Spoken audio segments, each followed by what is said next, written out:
Hindi stories. असली हकदार कौन। एक जंगल में बहुत से जानवर रहते थे।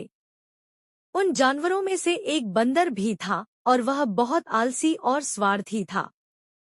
उस बंदर ने आसपास के गांव वालों को बहुत तंग कर रखा था। उस जंगल के पास एक नदी थी जिसमें एक कछुआ भी रहता था जो बहुत मेहनती था। एक दिन कछुए ने मधुमक्खियां के काम में उनकी सहायता की।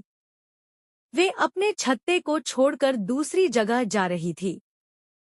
उन्होंने कछुए को उनकी सहायता करने के बदले में एक थैली में शहद भर कर दिया।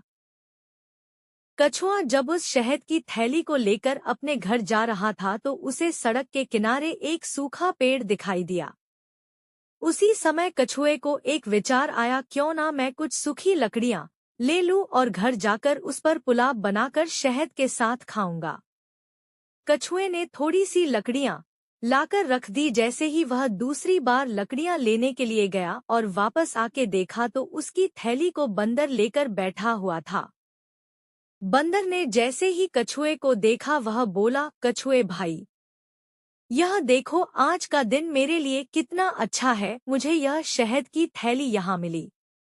कछुआ बोले, यह शहद की थैली तो मेरी है, मुझे वापस कर दो, मैं लकड़ियां लेने गया था। परंतु बंदर ने बोला कि है यह थैली मुझे मिली है तो यह मेरी हुई, मैं तुम्हें नहीं दूंगा। और यह कहकर बंदर वहां से भाग गया। उसके अगले दिन सड़क के किनारे एक पेड़ के पास बंदर बैठा हुआ था और उसकी लंबी पूंछ सड़क के बीचों बीच पड़ी हुई थी।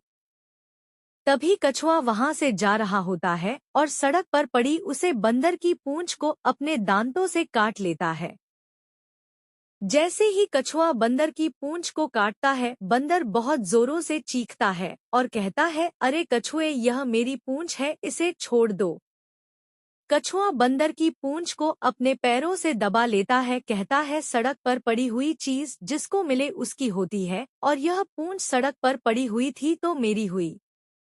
यह सुनकर बंदर को समझ में आ गया कि दूसरों की चीज पर अपना हद नहीं जमाना चाहिए और बंदर ने कछुए की शहद की थैली वापस लाकर दे दी।